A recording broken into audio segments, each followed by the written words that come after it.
Guys, the Celtics suspended Ime Udoka for this upcoming 2022-23 season. The team cited violations of team policies in its announcement. Sources previously told ESPN's Adrian Wojnarowski that Udoka had an intimate relationship with a female member of the franchise's staff. Now, the suspension is effective immediately, and a decision about Udoka's future with the organization will be made later, the team said. Jay, what does this mean for the coach's future with the Celtics, do you think? I think it's fluid. I think it really depends upon what else leaks or what story breaks. Because to me, intimate affairs occur all the time at the workplace. Unfortunately, that's what the norm is, okay? And there are sanctions against it, the idea being if someone in a position of power and can influence your job, your career, your livelihood, you're in a relationship like that, it's inappropriate because they can influence your life in such a way that it's not a healthy situation. So that is understood. You don't want to have an affair with a subordinate. Yes, so that violated obviously what the Boston Celtics and their team policy was. But to me, if that violates it, it leads to questions like, okay, was it consensual? That's something else. It's a deeper conversation about that, right? Because of what you had just mentioned, right? Being in that position the of power dynamic. And number two, if it was consensual, like why wouldn't that be like 20, 25 games? Like to me, like if there was consent there, okay, you violated this, but you're coming off being to a championship game. You're on the verge of your team being the best team in the Eastern Conference, along with the Milwaukee Bucks, the Nets. We're right there again. And let's be real about what owners value at the end of the day. Winning championships, winning, right? Even a progressive league like the NBA. So it just leads me to think, and it leads to the question, Key, what else is there that would deem the team to lead to a year-long suspension? I spent time with Brad Stevens. I've spent time with guys like Steve Palaguccia, who's the owner of the Boston Celtics. Like, they are good dudes. Like, they're down-to-earth good people. Brad has a relationship with Ime Udoka. They spent time together. He was on his staff. Like, so to me, I know there's depth there in that relationship. It's not just going to be lightly done, like, oh, we'll just give him a year. Something else feels like it's there for it to be a year ban. It does, like a year suspension. Key, it does feel like the power dynamic issue is a real one, and people are sensitive to that, of course. On the other hand, people also think at a certain level, you're spending all your time at work. That's how you got to that level.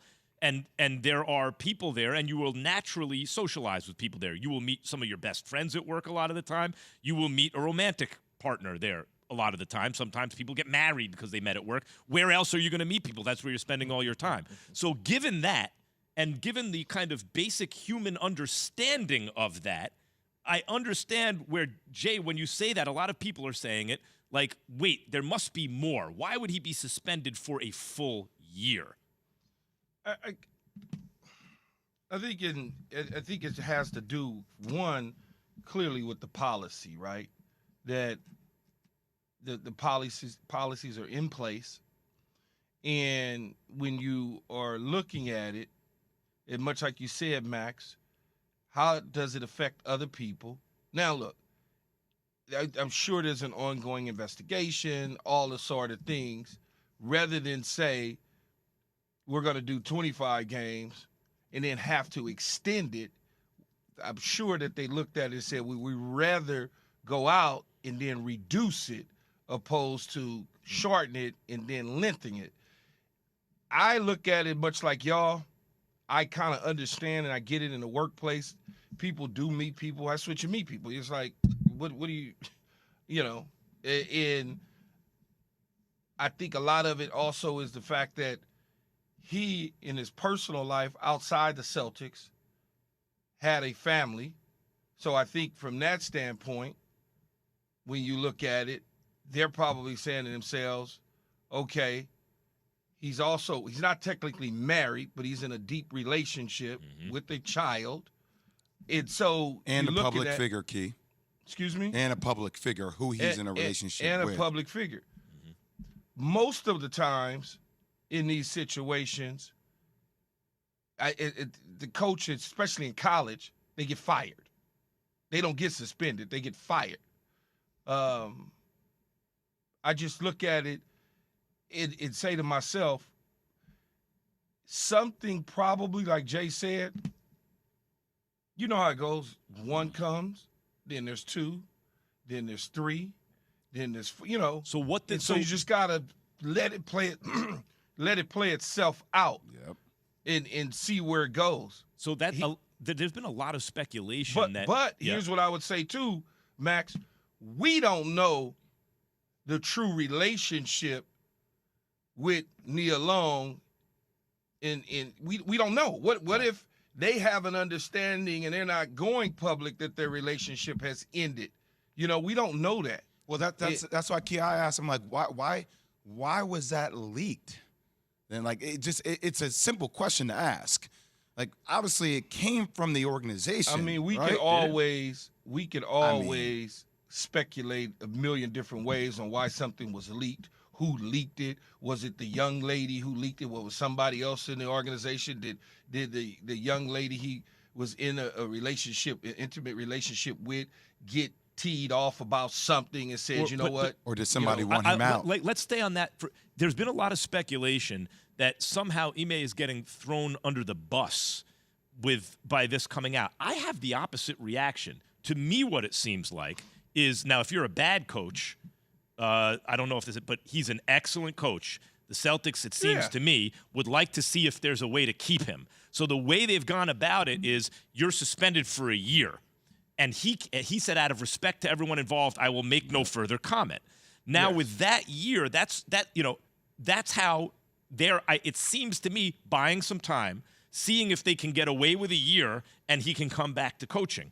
Adrian Wojnarowski had this to say about it, whether or not he will be back with the Celtics. There's no assurance, and Ime Udoka was not given any assurance that he would ever coach the Celtics again. But what it does open up the door for, and certainly in talking to some other organizations today, he may become a candidate or a coach of interest for other jobs that might open. I mean, look, there's no doubt about it that he would be one of the highest sought-after coaches in the NBA if he became available.